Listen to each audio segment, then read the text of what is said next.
Hello everybody, Mark Antimate here. Welcome to my review of the Nike Vaporfly 4.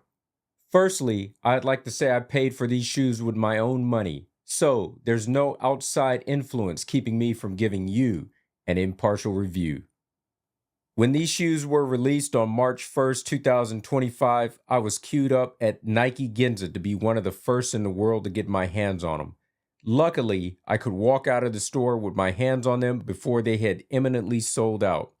2 days before the worldwide release, Nike lent me the new Vaporfly 4 to try out. I made a YouTube video about my experience with them, but they weren't the greatest. But I speculated that nothing was wrong with the shoes as a whole or in mass, just that the ones I was using were either defective or that whoever was using them before me had messed them up. The problem was that the right shoe's ZoomX foam collapsed so severely that the shoe's entire length was on an inward lean. On release day, I still bought the shoes despite experiencing this problem. The next day, elite runners will wear these shoes at the Tokyo Marathon 2025. There's no way Nike would give them some trash to finish in, nor would they put out shoes for a global release that aren't production ready. I chanced my buy and my intuition was correct.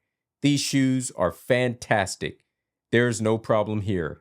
These shoes started the super shoe revolution 8 years ago.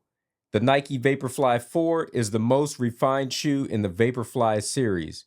It is also the lightest and most comfortable shoe in the series. Because it is ultralight, combined with the carbon fiber Flyplate and ZoomX foam midsole, it's an absolute heavy hitter for racers. For anyone wanting to get a personal record, these are the shoes to wear for your 5K, 10K, half marathon, and even marathon efforts, according to Nike. These shoes began selling worldwide at Nike stores and online on Saturday, March 1st, 2025. They were a day one buy for me at the Nike Ginza store in Tokyo, Japan for 29,700 Japanese yen. They're $260 US, but sold out on release day worldwide. I was lucky to have gotten them one day before the Tokyo Marathon. Currently, the only color being sold is a jaw-dropping sail total orange white black mix. This shoe, which follows Nike's running theme of appearing like a prototype, is a winning look. Of all the super shoes and carbon-plated running shoes I tried on, these were the most comfortable, surpassing my previous favorite, the Asics S4 Plus Yogiri. This is not to say that super shoes will ever be safe and stable, but these are about the most stable at the moment. If not that, they are at least tied with the S4 Plus Yogiri. The full-length carbon fiber Flyplate and ZoomX foam are responsive as they ever been. If I have to give any negative remarks, I'd say for slower runners, I would not recommend these shoes for a full marathon, even if Nike states otherwise. I think they are best for 5K to half marathon efforts. If you're an elite or sub-3 runner, sure. However, if you have to drag along in these things for a long time, I can see that being very grueling for you. Something like a Super Blast 2 or a more cushioned carbon-plated shoe would probably be more comfortable and better for you.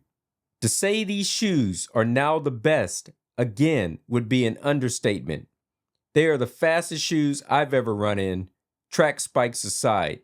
You can only pray that other brands were in line with me to buy a pair for their research and development departments to dissect, to try to replicate, or surpass what was done here. The rest of this year will be them trying to play catch up. Nike has genuinely been on a roll lately. The Vomero 18 base level icon model is a success, every bit as good as the Vomero 17. The other outstanding models from Nike are the Streakfly 2, Zoomfly 6, and Alphafly 3.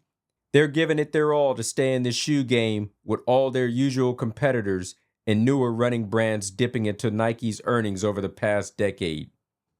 The Vaporfly 4 firmly plants Nike back on top as the king of the hill. I did a second shakeout run in these the day I bought them. Even I was just running at cruising speed, it was the fastest cruising speed I've ever done. Hey, I'd like to thank you all for watching my review over the Nike Vaporfly 4. If you don't believe me that Nike's back on a roll again, maybe you would like to check out my review over the Nike Vomero 18 so that you can see what it is that I'm talking about.